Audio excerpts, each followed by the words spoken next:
Maayong hapon, Davao!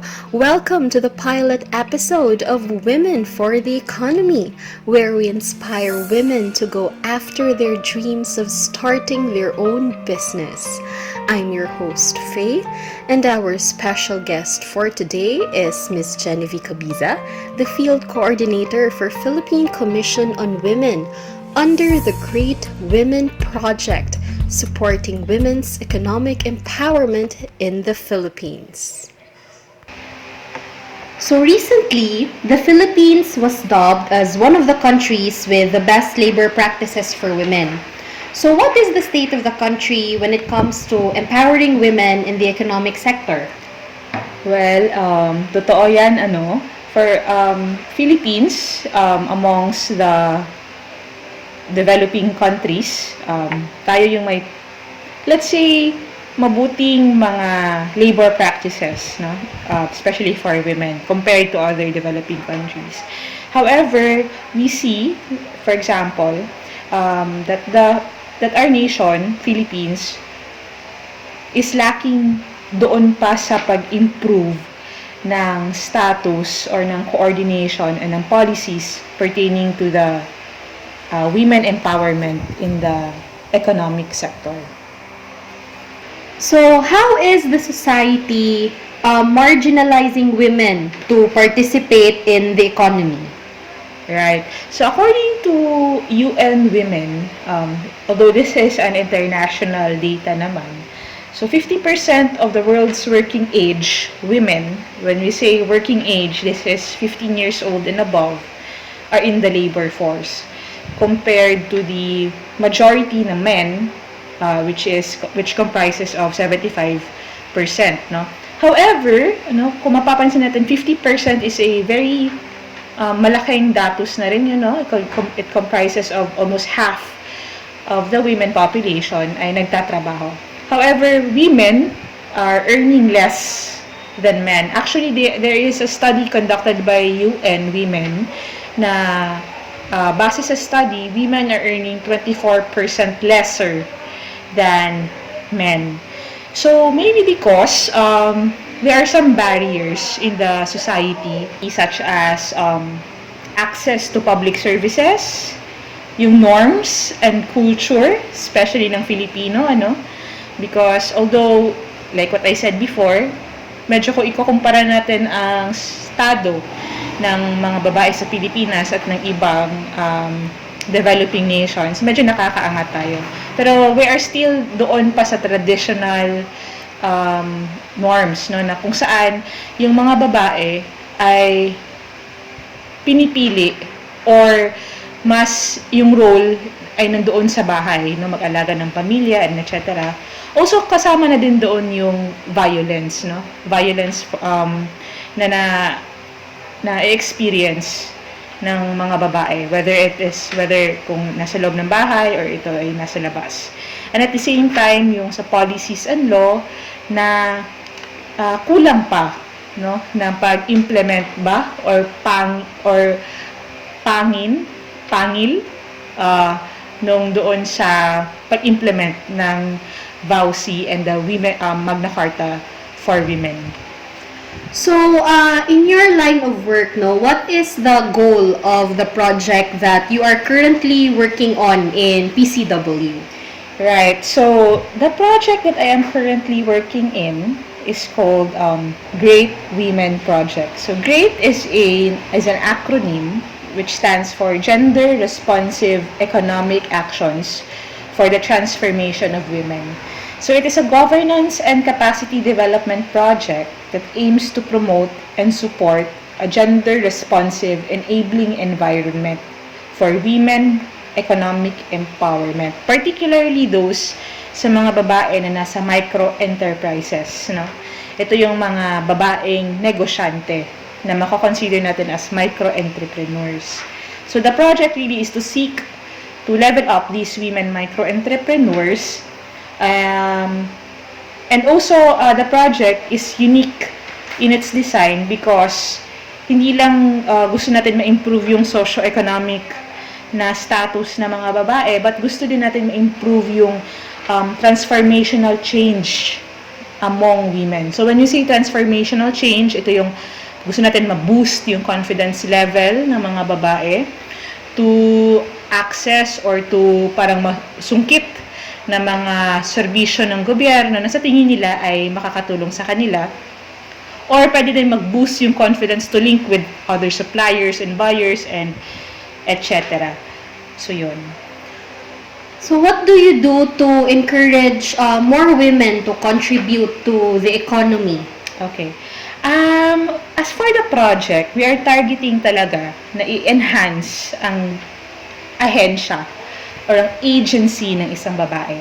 When you say agency, ibig sabihin, her ability to make decisions about her life and to work on decisions to achieve the desired outcomes without the influence of fear.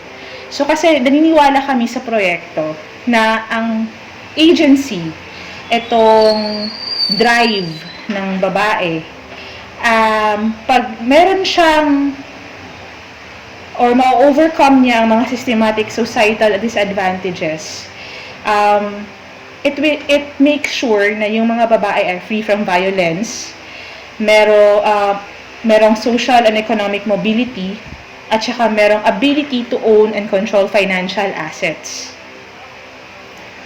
How would you describe empowerment? No? So what are the indicators that you use in your organization to measure economic empowerment? For the economic empowerment, naniniwala kami na ang economic empowerment is the capacity of both sexes, whether men or women. When you say economic empowerment, you have the capacity to participate, to contribute, and also at the same time to benefit from this growth process. But kung pag-uusapan talaga yung women's economic empowerment, ano yung mga indicators to measure women's economic empowerment? So, when we say, pwede nating sabihin na a woman is economically empowered when she has both the ability to succeed and advance economically and the power to make and act on economic decisions. So, ito yung parating nababanggit, no? Really, you are empowered if you have the decision making, no? If you have the choice to whether to pursue or to act, no? And then women's access and control to productive resources.